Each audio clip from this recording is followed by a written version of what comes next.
South India shopping mall, the wedding మంత్ర, సరికొత్త wedding collection, south India shopping mall.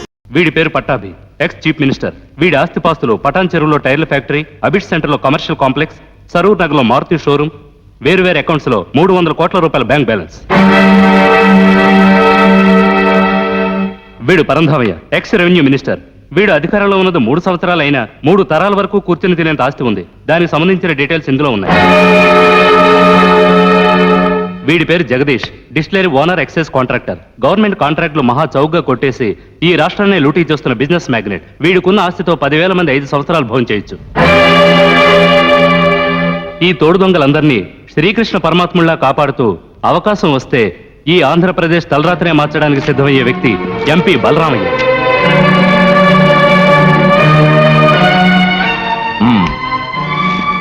Tomorrow morning 10:30 AM sharp. Office, residence, guest house, farmhouse, everywhere. Same time right.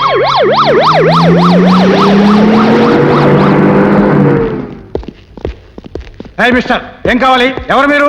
BR from CVD department. మీ office raid చేయడానికి వచ్చాం. Sorry sir, మా ఎండి permission లేకుండా మిమ్మల్ని allow చేయం. మీ ఎండి permission మాకు అక్కర్లేదు. This is government order.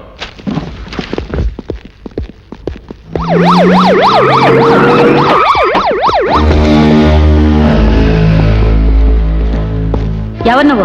మీ ఇంటి మీద సిఓడి రైడ్కి వచ్చాం. ఈ ఇంటి మీద రైడ్ చేయడానికి నేను ఒప్పుకోను. సిఓడి ఆర్డర్స్ రిఫ్యూజ్ చేస్తే దాని పరిణామం ఏమిటో తెలుసా? నీలాంటి సిఓడి ఆఫీసర్ నా లైఫ్ లో ఎందరినో చూశాను. పోరా. 2 ఏళ్ల కిందట ఒంగోలు బస్టాండ్లో లంగాలు అమ్ముకునే దాని వల్ల సంగతి మర్చిపోయావా? ఎవడో మంత్రి నేను ఇప్పుడు ఉంచుకున్నాడని మాలాంటి అధికారులు దబాయిస్తున్నావా?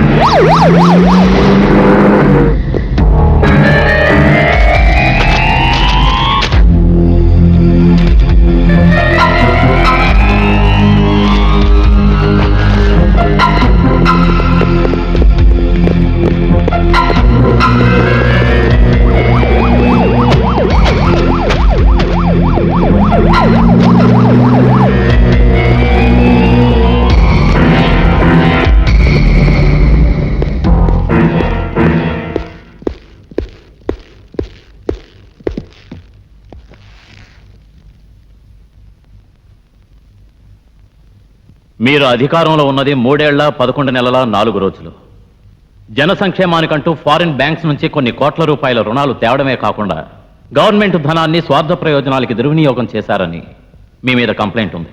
దీనికి మీరేమంటారు? లోగడ అధికార పార్టీ వాళ్ళు ఖజానా అంతా శుభ్రంగా ఊడ్చి పారేసి నాకేసి నీళ్లు తాగేసి తేన్పులు తెంచేశారు.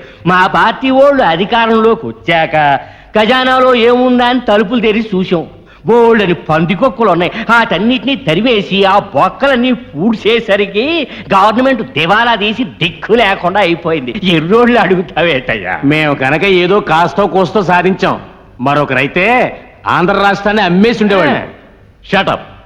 మీరు అధికారంలో ఉన్న కాలంలో రాష్ట్రాన్ని వీసమెత్తు అభివృద్ధి చేయలేకపోయినా ఒక్కొక్కరు 400 కోట్లు సంపాదించారే. ఇంత డబ్బు ఎలా వచ్చింది? అయ్యో సింహాద్రప్పన్న, అది పిత్రార్జితంగా సంక్రమించిన ఆస్తి కదా బావయ్య. ఏది? భాగ్యనగరాన్ని కాలిఫోర్నియాగా మారుస్తామని వరల్డ్ బ్యాంక్ నుంచి 500 కోట్ల అప్పు తెచ్చి గుట్టు చప్పుడు కాకుండా మింగారే. అది మీ పిత్రార్జితమైన ఆస్త? ఇళ్లు లేని వాళ్ళకి ఇళ్లు కట్టిస్తామంటూ సెంటర్ నుంచి 300 కోట్లు శాంక్షన్ చేయించుకుని దొంగలు ఊళ్లు పంచుకున్నట్టుగా అవినీతిపరులైన మీరందరూ వాటాలు పంచుకున్నారే. అది మీ పూర్వీకుల పాతి పెట్టిన నిధంటారా? శాంతించాల. దేశభక్తిలో నువ్వు అల్లూరు సీతారామరాజు అంత తోడు అని నాకు తెలుసు బాబయ్య. అందుకని లేనిపోని అపనందలన్నీ నా నెత్తినేసావంటే ఆ దేవుడు మెచ్చుకుంటాడా? రాష్ట్రంలో ఉన్నటువంటి పెద్ద పెద్ద లిక్కర్ సిండికేటులతో మంతనాలు జరిపి ముడుపులు పుచ్చుకొని గవర్నమెంట్ ఆదాయానికి గండి కొట్టిన వీళ్లకి శ్రీకృష్ణ పరమాత్ముల్లా అభయమిచ్చి అండగా ఉన్నావే. నువ్వు ఒక రాజకీయ నాయకుడివా? చూడు, మేము ఒకటే, ఈ దేశం ఒకటే. We are the pillars of the nation. మాలాంటి వాళ్ళు పిలిచి ఇలాంటి ప్రశ్నలు వేస్తే ఫలితం ఎలా ఉంటుందో తెలుసా? ఆగాగు, కొత్త పెళ్లి కొడుకు పొద్దెరగడని సామెత చెప్పినట్టుంది పాపం.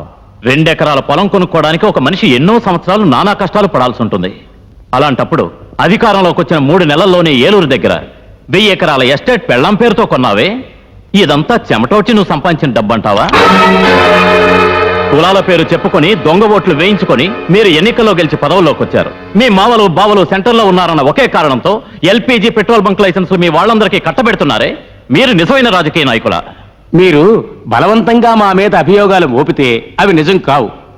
దీని గురించి మాకేం తెలీదు. ఇదంతా ఒట్టి అబద్ధం. అబద్ధమా? ఏది అబద్ధం?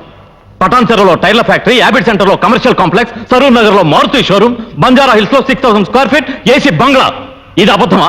హ! ఒక్కొక్కరి బంగ్లాలోనూ కొన్ని లక్షలు విలువ చేసే ఎన్నో డాక్యుమెంట్స్ అధికారులకు దొరికినాయి అంటే ఈ రాష్ట్రాన్ని మీరంతా దారుణంగా దోచుకుని ఉంటారు.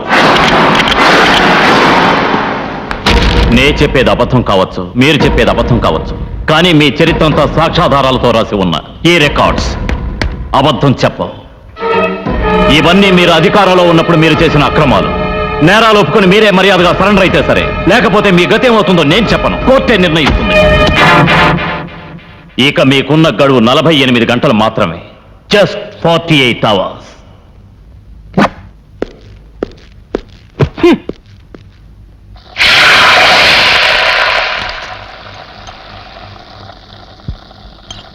Sir phone. హలో, నేను daddy. Hi Priya, how are you? Fine daddy. ఏం చేస్తున్నావు? మామూలే, కుకింగ్. ఆమ్లెట్ వేస్తున్నాను. ఉప్పు కారం కరెక్ట్ గా వేసావా డాడీ? కొంచెం సాల్ట్ ఎక్కువైంది. అసలే నీకు బీపీ, సాల్ట్ ఎందుకు ఎక్కువ వేసావు? ఏం చేయమంటావు, పొరపాటుగా కొంచెం ఎక్కువ వేశాను. ఈ ఒక్కసారి క్షమించమ్మా. Okay daddy, it's all right. నీ హెల్త్ ఎలా ఉంది డాడీ? అరే నాకేం తల్లి, గుండ్రాయిలా ఉన్నాను. సుష్టుగా తిని హాయిగా కులాసాగా తిరుగుతున్నాను. రామయ్య, అయ్యా కోల్డ్ వాటర్. అలాగే. డాడీ, కోల్డ్ వాటర్ తాగొద్దని డాక్టర్ చెప్పారు కదా, మళ్ళీ ఇది కోల్డ్ ఓ వాటర్? I'm sorry Ramayya. అయ్యా హాట్ వాటర్. అలాగే. ఏమ్మా, ఒంటరి జీవితం చాలా బోర్గా ఉంది. నువ్వు ఎప్పుడు వస్తావమ్మా? కొన్నాళ్ళు ఓపిక పట్టు డాడీ, నా చదువు అయిపోని ఆ తర్వాత అక్కడికి వచ్చి నీతో ఉంటూ నీకు కావలసినవన్నీ వండి పెడుతూ నీతో సరదాగా ఉంటాను. ఓకే రామయ్య సార్, తలుపులు వేసుకుని పడుకో. అలాగే. ఓకే డాడీ, రేపు మళ్ళీ ఇదే టైంకి ఫోన్ చేస్తాను. డాడీ, పడుకునే ముందు మాత్ర వేసుకోవడం మర్చిపోకే. అలాగే అమ్మా. Okay. Good night dad. Good night baby.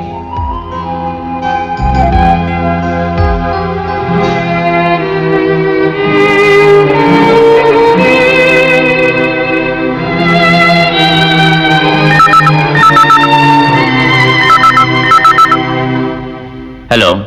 ఏ ఎంక్వైరీ కమిషనర్, ఇన్నేళ్ల నీ సర్వీసులో నీతిగా, నిష్ఠగా, నిజాయితీగా చేసిన సేవ చాలదేంటయ్యా? నీ వల్ల మాకు మనశ్శాంతి లేకుండా పోయింది. చూడు, ఇక పైన నువ్వు వేస్తున్న వెర్రి వేషాలని చూసి మేము చేతగానే వాళ్ళ ఉంటాం అనుకో. మేము ఉన్నది న్యాయాన్ని కాపాడటానికి. ఎవడో చెప్పాడని నువ్వు న్యాయాన్ని కాపాడటానికి బయలుదేరావా? నువ్వు వచ్చే ముందు కొంచెం ఆలోచించుకుని ఉండాల్సింది. చూడు, మేమే ప్రభుత్వం, ప్రభుత్వమే మేము. ఇప్పటిదాకా నువ్వు చేసింది చాలని మర్యాదగా వ్యవహారం నుంచి తప్పుకో, లేకపోతే మా పలుకుబడేంటో, మా పవర్ ఏంటో చూపిస్తాం. షటప్. ఎవరు నువ్వు? టాటావా, బిర్లావా, అంబానీవా? ఏయ్, నీలాంటి ఉల్ఫాగాళ్ళని నా సర్వీస్ లో చాలా మందిని చూశాను. ఇప్పుడే మీ వాళ్ళకి 48 గంటలు టైం ఇచ్చాను. నువ్వు ఇలాగే మళ్ళీ ఫోన్ చేశావంటే దాన్ని 24 గంటలు చేస్తాను. ఎస్, 24 గంటల్లోగా సెక్యూరిటీ అరేంజ్ చేయాలి. ఎందుకంటే ఎంక్వైరీ కమిషనర్ని చంపడానికి అండర్ వరల్డ్ వాళ్ళు పెద్ద ప్లాన్ వేశారని చీఫ్ ఆఫ్ సెక్యూరిటీ దగ్గర నుంచి నాకు ఇన్ఫర్మేషన్ వచ్చింది. ఒక గవర్నమెంట్ ఆఫీసర్ ప్రాణం కాపాడటం మన గవర్నమెంట్ బాధ్యత. సార్, పోలీస్ సెక్యూరిటీ ఇవ్వడం అనేది అంత మంచి నిర్ణయం కాదనుకుంటాను. ఎందుకంటే లోగడ గవర్నమెంట్ వాళ్ళతో వాళ్ళు మింగిలై ఉండడం వల్ల రక్షణ కంటే అనర్థాలే ఎక్కువ అవుతాయి. సెంట్రల్ నుంచి ఎన్ఎస్సీని పిలిపించడం మంచిదని నేను అనుకుంటాను. మీరంటున్నది కరెక్ట్. ఇది మన రాష్ట్ర గౌరవానికి సంబంధించిన విషయం కనుక మనం తొందరపాటు నిర్ణయాలు తీసుకోవడం ఉచితం కాదు. అంచేత మన అడ్వైజర్ అన్నట్టుగా సెంట్రల్ నుంచి ఎన్ఎస్జీని రప్పించడమే మంచిదనుకుంటాను. ఆల్ రైట్, హోమ్ మినిస్టర్ గారు, వెంటనే నేషనల్ సెక్యూరిటీ గార్డ్స్ని రప్పించి ఏర్పాటు చేయండి.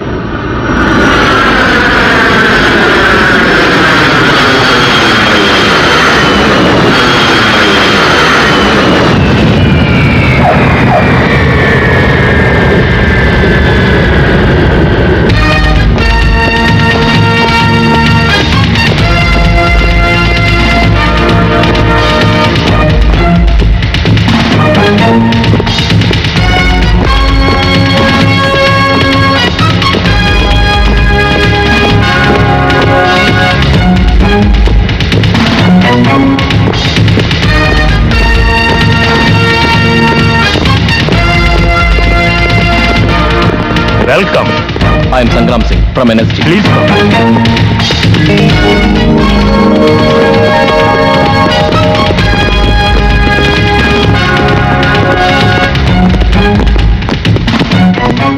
Sir. Good morning. He's mister Sangram Singh, chief of national security guard from Delhi. I see. కొంతమంది వ్యక్తులు మీ ఇన్వెస్టిగేషన్ జరగకుండా అడ్డుపడాలని అండర్ వరల్డ్ వాళ్ళతో కుమ్మక్కై మీ హత్యకు ప్లాన్ వేశారని చీఫ్ సెక్రటరీ దగ్గర నుంచి రిపోర్ట్ వచ్చింది. అందుకే సీఎం పర్సనల్ గా ఇంట్రెస్ట్ తీసుకుని ఢిల్లీ నుంచి ఎన్ఎస్జీని రప్పించి మీకు సెక్యూరిటీ అరేంజ్ చేశారు. సెక్యూరిటీయా? నాకా? ఒక పోలీస్ అధికారిగా ఉండి మీరేలా మాట్లాడితే ఎలా? ఇలాంటి పనుల్లో బోలెడని బెదిరింపులు వస్తాయి, అది సహజం. అలానే అందరికీ సెక్యూరిటీ ఇస్తుంటే దేశాన్ని ఎవరు రక్షిస్తారు? ఇది నేషనల్ వేస్ట్ కదా. Excuse me sir. ఎస్. ఒక ప్రమాదం జరిగాక ఆలోచించడం కంటే ముందే అలర్ట్ గా ఉండడం చాలా మంచిది. What do you mean? Sir, దేశ సరిహద్దుల్లో మిలిటరీ కాపలాగా ఉండడానికి కారణం శత్రువులు మన మీద దాడి చేస్తారన్న ఉద్దేశంతో కాదు, మన సేఫ్టీ కోసం. ఒక న్యాయమూర్తిగా న్యాయాన్ని కాపాడడం మీ కర్తవ్యం. మీలాంటి ఉత్తముల్ని కాపాడడం మాలాంటి సేవకుల కర్తవ్యం. ఒక ఇండియన్ని కాపాడడం ఇంకో Indian duty. So please cooperate with us. అవును సార్, మిస్టర్ సంగ్రామ్ సింగ్ అంటుంది కరెక్ట్. పరిస్థితి చేయి దాటక ముందే మనం జాగ్రత్తగా ఉండడం మంచిది. Okay, go ahead. Thank you sir.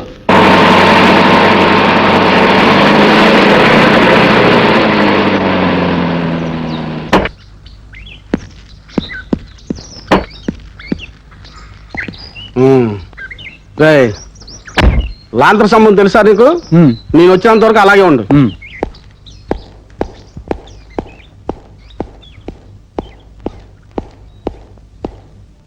అరే ఏంటే ఇది?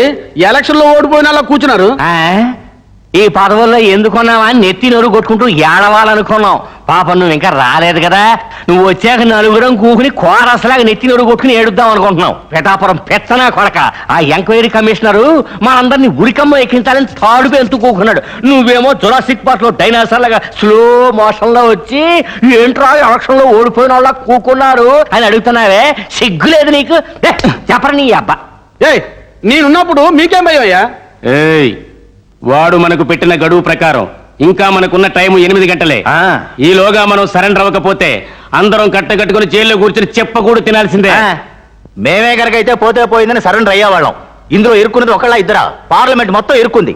You are the sitting MP, you take right decision. యో మూసుకొని కూర్చోయా నువ్వు. కాకిలాగా ఊరికి అలాగ అరుస్తావేంటి? నేను ఆయాలే ఒత్తుకున్నా ఈ చెత్త సవాసాలు వద్దు అని. ఏదో పల్లెటూరులో గూకుని కలో గంజో దాగుతూ వ్యవసాయం చేసుకుంటూ హాయిగా దర్జాగా తిరుగుతుండేవాళ్ళం. రాజకీయాల్లోకి వచ్చారంటే లబ్బకాటు వచ్చేద్దని మా అందరికి పురెక్కించి ఇప్పుడు అందరి చేతులకి బేడిలు ఎత్తున్నావు కదయ్యా. ఇది న్యాయంగా ఉందా నీకు? మనం రాజకీయ నాయకులు, అధికారం కోసం ఏమైనా చేస్తాం. మన ప్రారంభాలకు వచ్చి చూస్తూ ఊరుకుంటావా? నువ్వు పవర్లో ఉన్నావు, ఎలాగోలా తప్పించుకుంటావు. ఏవైనా అవతవులు జరిగాయంటే మా పని గోవిందా. యో ఊరుకోవయ్యా. చిన్న విషయాలు కానీ పెద్ద విషయాలు చేసుకుని బాధపడతావేంటి? వాడు ఏదో పెద్ద తెలియదు అనుకుంటున్నాడా? కోర్టుగా కదా వెళ్ళి. అమ్మాయ్యా, ఇది తిన్నాక నా ప్యానాలు దిగిసి వచ్చినాయి. ఈ మాట ముందే చెప్పచ్చుగా. నీకేమై రోగం? కోర్టు అంట, కోర్టు. మనం చూడని కోర్టులా. ఏవయ్యా, మన దేశంలో నేరం చేసిన ఏ రాజకీయ నాయకుడికి సెట్ చేసింది ఆ కోర్టు. ఆ ఎంక్వైరీ కమిషన్ ఏం పీకుతాడో పీక్కొని. సార్, వాళ్ళకి మనం ఇచ్చిన 48 గంటల గడువులో అప్పుడే 36 గంటలు గడిచిపోయింది. ఇక మిగిలిన 12 గంటల్లో వాళ్ళు కోర్టులో సరెండర్ అయ్యే లక్షణాలు కనపడడం లేదు. మన ప్రయత్నాలను దెబ్బతీయటానికి వాళ్ళు వేరే రూట్లో ఎత్తులు వేస్తున్నారు అనుకుంటున్నాను సార్. గవర్నమెంట్ డబ్బునే స్వాహా చేయడానికి వెనుకాడని వీళ్ళు తమ ప్రాణాలకు ఉరితాడులా ఉన్న ఈ కేసుని అషప్ చేయడానికి ఏదైనా. షడప్. వాళ్ళెంత గొప్పవాళ్ళైనా సరే, శకుని చాణిక్యుడి కంటే మేధావులైనా సరే, ఈ అమర్నాథ్ దృష్టి నుంచి తప్పించుకోవడానికి ఏమాత్రం అవకాశం లేదు. చట్టాన్ని న్యాయాన్ని కాపాడటం మన ధర్మం. ఎవరైనా చట్టానికి సమాధి కట్టాలనుకుంటే అది వాళ్ళ మూర్ఖత్వం. Excuse me sir, call for you. రేపు మనం కోర్టులో మీట్ అవుదాం.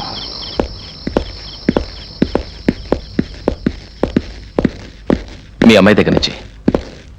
ఏమ్మా ప్రియా, ఎలా ఉన్నావు? Fine daddy. డాడీ, ఇంతకు ముందు ఫోన్ లో మాట్లాడింది ఎవరు డాడీ? ఆయన చూడమ్మా, ఇకపైన నువ్వు నా క్షేమ సమాచారాల గురించి దిగులు పడక్కర్లేదు. దానికోసం గవర్నమెంట్ నాకు సెక్యూరిటీ ఇచ్చింది. సెక్యూరిటీయా? ఎందుకు డాడీ? కంగారు పట్టడానికి ఏం లేదు. ఇన్వెస్టిగేషన్ ఆఫీసర్ కి సెక్యూరిటీ ఇవ్వడం గవర్నమెంట్ ప్రొసీజర్, అంతే. అంతేనా? ఆయనతో మాట్లాడతాను. ఫోన్ ఇవ్వు daddy. Okay, 1 second. My daughter wants to talk to you. Is it? Yeah. Hello. చూడండి, మా డాడీకి ఎప్పుడు డ్యూటీ. ఆయన కరెక్ట్ టైం కి తింటున్నారో లేదో మీరు చూసుకోండి. ఓకే. ఆయనకి బీపీ ఉంది, రెగ్యులర్ గా మాత్రలు వేసుకుంటారో లేదో చూసుకోండి. ఆయన పనులు ఆయనే చేసుకోవడం ఆయనకి అలవాటు, స్ట్రెయిన్ అవ్వకుండా చూసుకోండి.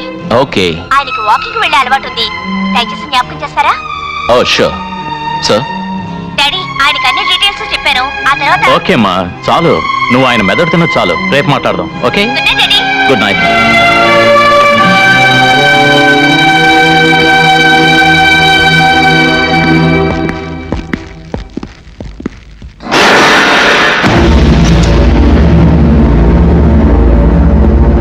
Good morning sir. Good morning.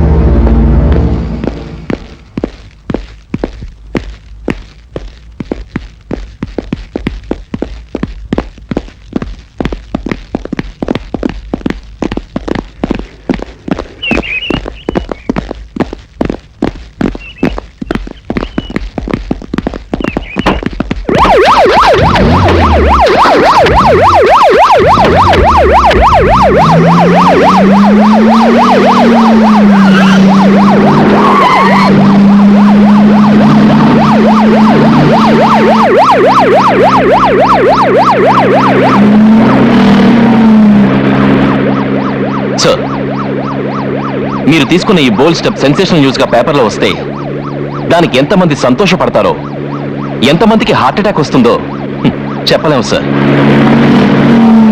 Mister Sangram Singh, ఈ దేశంలో ప్రతి వ్యక్తి ఎంతవరకు బాధ్యతారహితంగా ప్రవర్తిస్తాడో అంతవరకు ఈ దేశం ఖచ్చితంగా బాగుపడదు. ప్రజల్లో మార్పు రావాలి. వాళ్ళు ఈ దేశానికి చేయవలసిన కర్తవ్యం ఏమిటి అన్నది వాళ్ళు తెలుసుకోవాలి. ₹1 విలువ ఉన్న చిన్న కరెన్సీ నోటు వాళ్ళ జీవితాల్లో ఎంత మహత్తరమైన పాత్ర వహిస్తుంది అన్నది అర్థం కావాలి. సార్, ఈనాడు దేశం ఉన్న పరిస్థితుల్లో అది 100% జరిగే పని కాదు సార్. కానీ ఈ ప్రజాప్రభుత్వంలో కొన్ని వ్యవస్థల్లో మార్పు రావాలి. దానికోసం నా ప్రాణం పోయినా సరే నేను ఆ పని చేసి తీరుతాను. మీరెన్నైనా చెప్పండి సార్, అవినీతికి పట్టం కట్టి ఆదరిస్తున్న ఈ వ్యవస్థని ఒకే ఒక్క రోజులో మార్చడం ఆ దేవుడి వల్లే కాదు సార్. సంగ్రామ్ సింగ్, మన దేశంలో ఎవరు నేరం చేసినా ప్రజలు దాన్ని సహించకుండా వాళ్ళకి వ్యతిరేకంగా పోరాడాలి. అప్పుడే ప్రజాప్రభుత్వం అనే మాటకు అర్థం ఉంటుంది. That is democracy. మరొక స్వాతంత్ర పోరాటం జరిగినా సరే, ఇంకొక జలియన్ వాలాబాగ్ హత్యాకాండని ఈ దేశ ప్రజలు చూసినా ఎలాంటి లాభం లేదు. ఈ వ్యవస్థను మార్చడం జరగదు. ఇది మన భారతదేశానికి ఉన్న శాపం. మీలాగే కర్తవ్యం, దేశ సేవ అని ప్రతి ఒక్క దేశ భక్తుడికి ఒక్కొక్క గాడ్సే పుట్టుకొస్తాడు. అలాగే నీకోసం నేనొచ్చాను. What do you mean? Stop the car.